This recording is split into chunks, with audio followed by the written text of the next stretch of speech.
नमस्कार दोस्तों। आज मैं आप लोगों को बताऊंगा बिहार के पूर्णिया जिले की कहानी। जो दो दोस्त होते हैं उन दो दोस्तों के बीच में एक की बीवी आ जाती है और ये कहानी कैसे पलट जाता है ये मैं आज आप लोगों को बताऊंगा। मेरा नाम शिव बच्चन है। ये चैनल आपका ही है और इसे सब्सक्राइब करना आपकी ड्यूटी है। अगर आप इसे सब्सक्राइब कर लेते हैं तो जो भी हमारे धर्म के लिए, हमारे समाज के लिए, हमारे देश के लिए जो भी होगा हम जरूर करेंगे। ये चैनल ग्रो करेगा तो इसलिए आप इस चैनल को सब्सक्राइब करें। वीडियो अच्छी लगे तो लाइक करें और कमेंट करें और अपने फ्रेंडों को शेयर करें। मेरे दोस्त, दो दोस्त होते हैं बिहार के पूर्णिया डिस्ट्रिक्ट के थाना रोटा विलेज विलेज कीलपारा, ये पूर्णिया डिस्ट्रिक्ट में पड़ता है। ये कहानी है 5/11/2024 की। और दो दोस्त होते हैं, एक का नाम होता है राहुल, दूसरे का नाम होता है नीलेश। राहुल जो होता है वो कभी कभी बाहर कमाने चला जाता है और जो नीलेश होता है वो परमानेंट घर पे रहता है, गांव में रहता है। तो दोनों दोस्तों में जो राहुल होता है वो बाहर से आता है और बहुत अच्छी दोस्ती होती है दोनों में। बाहर से आने के बाद नीलेश के लिए कुछ खर्च वर्च भी करता है, बाजार बाजार घूमने जाता है, साथ में ही रहता है। और नीलेश जो होता है गांव में रहता है, लेकिन जब राहुल आता है तो बहुत मायूस सा हो जाता है और ढीला पड़ जाता है, सुस्त रहता है, उदास रहता है। तो राहुल पूछता है, मेरे दोस्त ऐसा हुआ क्या जो तुम उदास हो, तुम मुझे बताओ। बहुत बुझा बुझा सा रहता है नीलेश। राहुल पूछता है, एक बार पूछता है, दो बार पूछता है, 2 महीने गुजर जाते हैं, फिर पूछता है, लगातार पूछता है। फिर नीलेश कहता है, मेरे दोस्त मैं तुम्हें जब बताऊंगा तो तुम अपना आपा मत खोना और मेरी बात सुनना और समझना। राहुल कहते हैं, दोस्त तुम्हारी कसम, मेरे बच्चों की कसम, मैं गलत नहीं करूंगा, तुम जो कहोगे उसे सुनूंगा। नीलेश कहता है, मेरे दोस्त जब तुम बाहर चले जाते हो तो तुम्हारी बीवी मेरे पास आ जाती है और मेरे पास आते आते उसे आदत लग गई है और मेरे पास ही रहती है और वो ये कहती है, जो मेरे दोस्त राहुल को तुम्हारी पत्नी कहती है, जो राहुल को तुम जान से मार दो। और मैं ऐसा नहीं कर सकता क्योंकि तुम मेरे दोस्त हो।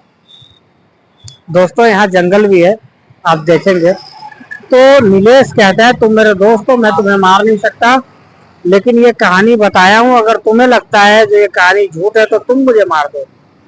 लेकिन राहुल को अपने दोस्त पे भरोसा होता है और वो ये कहता है, नहीं दोस्त जो तुम कह रहे हो वो सही है, लेकिन इसका प्रूफ चाहिए।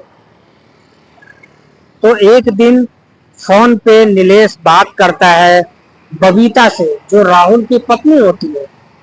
बबीता कहती है, जो तुम उसे मार दो, हम तुमसे प्यार में। नीलेश थोड़ा सा बहकाता है, बबीता सारी बात कहती है।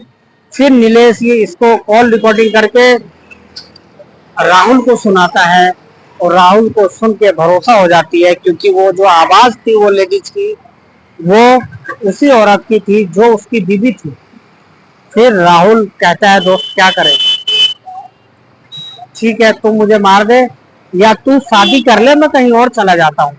लेकिन नीलेश कहता है, नहीं दोस्त, अगर मैं तुम्हें नहीं देखूंगा तो मुझे चैन नहीं आएगी। तो राहुल फिर दोनों प्लान बनाते हैं और वो ये प्लान बनाते हैं जो बबीता को ही रास्ते से हटा दे, तो दोनों की दोस्ती बची रहेगी और ऐसी लेडीज गायब हो जाएगी हमारे रिश्तों से। फिर उसके बाद एक गांव में एक दिन मीटिंग होता है, छोटा मोटा पूजा होता है। वहाँ राहुल गया रहता है और उसकी बीवी की फोन आती है। मैं बताऊं मेरे दोस्तों, ये बीवी की फोन नहीं थी, नीलेश ने किया था बबीता के फोन से राहुल के फोन पे, जिससे ये पता चल सके जो राहुल इस केस में इन्वॉल्व नहीं है। देखो दोनों में दोस्ती कितनी गहरी थी। फिर उसके बाद फोन होती है, बातचीत जाती है, दो चार देखते हैं जो ये फोन पे बात कर रहा है। थोड़ी देर के बाद राहुल आता है। राहुल देखता है एक घर में 4 लाशें लटकी हुई हैं। एक्चुअली मैं बताऊं, ये 4 लाशें जो है राहुल की बीवी, राहुल का 2 बेटा और राहुल की बेटी के ये लाश लटके होते हैं। एक्चुअली क्या होता है, जब राहुल और नीलेश बबीता को मार रहे होते हैं तो उसकी बेटी आरती जग जाती है, और आरती जब जागती है तो वो देख लेती है। उसी टाइम में दोनों में से कोई एक आरती को मार देता है।